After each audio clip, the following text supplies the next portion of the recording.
Alright, YouTube. A lot of videos that I watch help me out, so I figure I'd make one to help you guys out.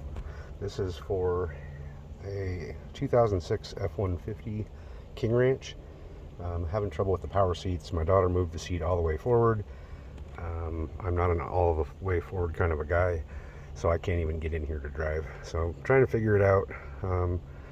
Checked a lot of the common things that people tell you to look for, splices and things like that. I did have a lot of water pooled up in the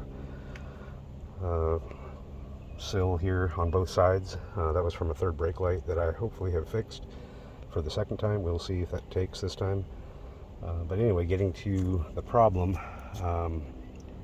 they run you around on a lot of these videos and have you check the splices and check this and check that.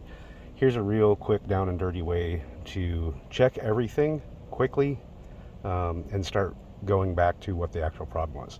So I couldn't get the motors to move the seats on either side, and so everyone says, oh, it's a switch, oh, it's this, oh, it's that. Here's how you rule it out real quick. These are the I guess you'd call them flex shaft transmission, and that comes off of your front motor. Here's your front motor. There's two bolts. They are T15. One of them goes in here.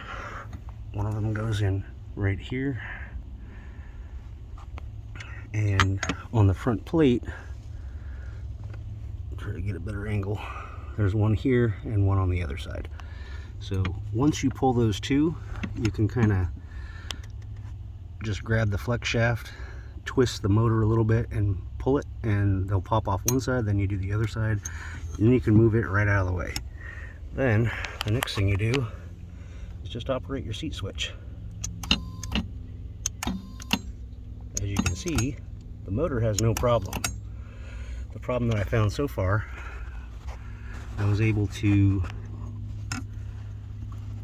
put a cordless drill on this and retract it all the way back flush.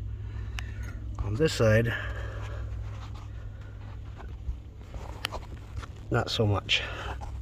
It's still sticking out a little bit, and as you can see, I did a number on that flex shaft there, so I may have to replace that. But anyway, just to kind of give you a quick way to get to the root of the problem. It was not the switch, it was not the motor, it was not the splice in the door. I did swap out electrical connectors, because there's another little tip. The connectors on all these motors, Ford was nice enough to make those all identical, so you can just pull one off of one of the other motors back there, plug it in here, and see if the switch operates it. In my case, the motor made noise. I could feel torque on this plate like it was trying to work, but it wasn't moving. So when I switched out to the other motor, used another switch, it did the exact same thing. So I knew it wasn't a power issue coming to the motor. It was obviously something to do with the track being bound up. And I have the problem on both sides, so now I get to troubleshoot the other side and see if we have the same issue. I've already pulled the motor on that side and confirmed it's not the motor. So another bound up track. Hope this helps you out. Quick down and dirty way to figure out if it's your seat switch, your motor, track, splices, any of that stuff.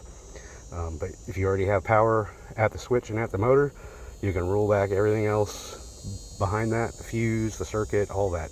Everything works up to the motor. Now you got to figure out why the track is bound up. Hope this helps somebody.